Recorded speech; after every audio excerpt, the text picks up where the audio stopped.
Bismillahirrahmanirrahim. Assalamualaikum warahmatullahi wabarakatuh. Alhamdulillahilladzi a'tana as-sihhata wa sabab bihima nanmu wa nusayyiru anfusana min jumlati ulil albab. Falidzalika man hafadhanallahu minal wasawisi warriyab hatta yakuna bil liqa'il mustafa fid daris sawab. Amma ba'd. Para pemirsa yang insyaallah dirahmati Allah, saya memulai kultum kali ini dengan menukil salah satu maqalah dari Masyayikhina Bapak Muslim Nawawi. Beliau dawuh, sejatinya manusia akan selalu diperbudak dengan kebiasaannya. Jika kebiasaannya baik, maka dia akan diperbudak dengan kebiasaan baiknya. Sebaliknya, jika kebiasaannya buruk, maka dia akan diperbudak dengan kebiasaan buruknya. Nah, salah satu kebiasaan baik tersebut adalah dengan selalu berusaha mengasah kesabaran dan ketakwaan. Kesabaran dan ketakwaan adalah hal yang impossible jika dipisahkan, karena kedua elemen itu saling berta'aluk, berkesinambungan antara satu dengan yang lain. Dalam meraih takwa, ada 3 proses sabar yang harus kita asah dan kita lalui. Yang pertama, sabar ala bala. Allah subhanahu wa ta'ala akan terus menguji hambanya yang beriman sesuai dengan kadar keimanannya. Dalam kitab Futuh al-Ghaib di Musannaf Asy-Syaikh Abdul Qadir Al-Jilani, beliau berkata, barang siapa yang besar imannya banyak dan terus bertambah, maka akan semakin besar pula cobaannya. Meskipun begitu, Allah subhanahu wa ta'ala menguji hambanya yang beriman sesuai dengan kapasitas hambanya. La yukallifullahu nafsan illa wus'aha.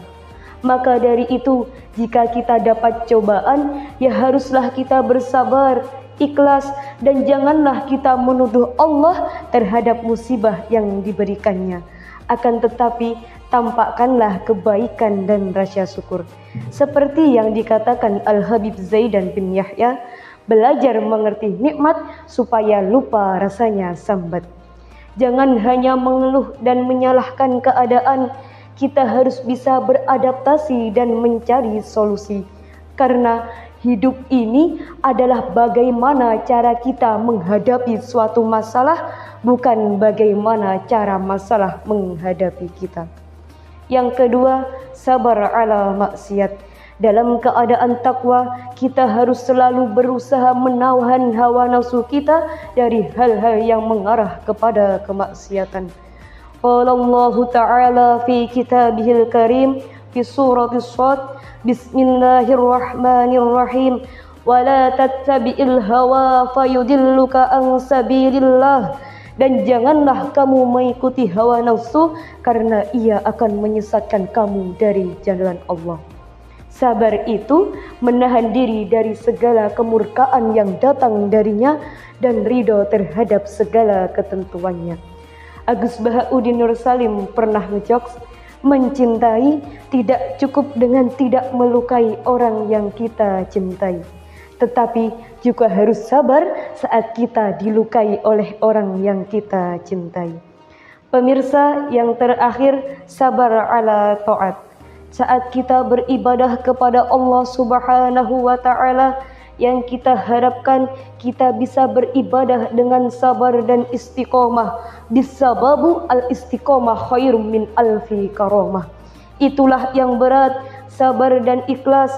Seperti contoh, kita harus selalu bersabar dan istiqomah dalam sholat berjamaah, dalam mengaji, dalam thalabul ilmi, dan lain sebagainya. Berat, namun jika kita dapat melakukannya, dunia akhirat akan kita raih kebahagiaannya.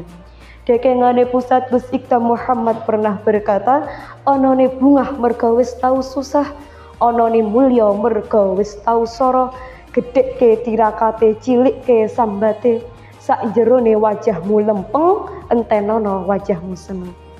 Orang-orang yang sudah alim takwa, mereka sudah melewati banyak cobaan dan godaan dengan ikhlas dan sabar. Mereka memandang cobaan sebagai tangga menuju kesuksesan. Maka dari itu, sebagai generasi penerus revolusioner para ulama, kita harus selalu berusaha beribadah dan bertolabul ilmi dengan sabar dan semangat.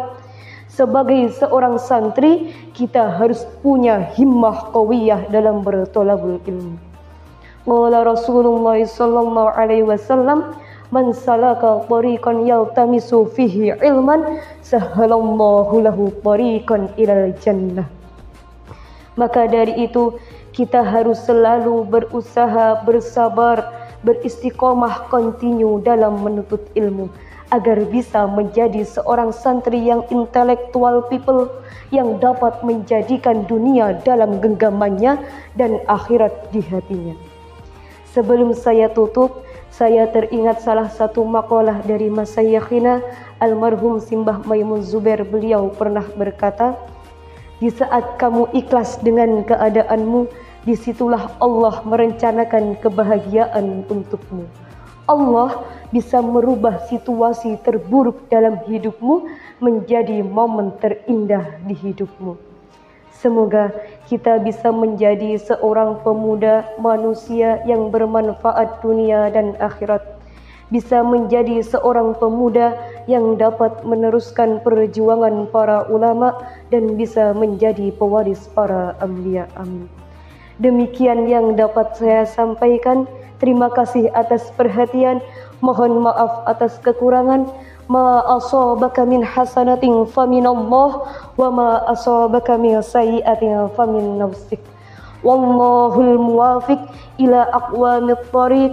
Wassalamu alaikum warahmatullahi wabarakatuh.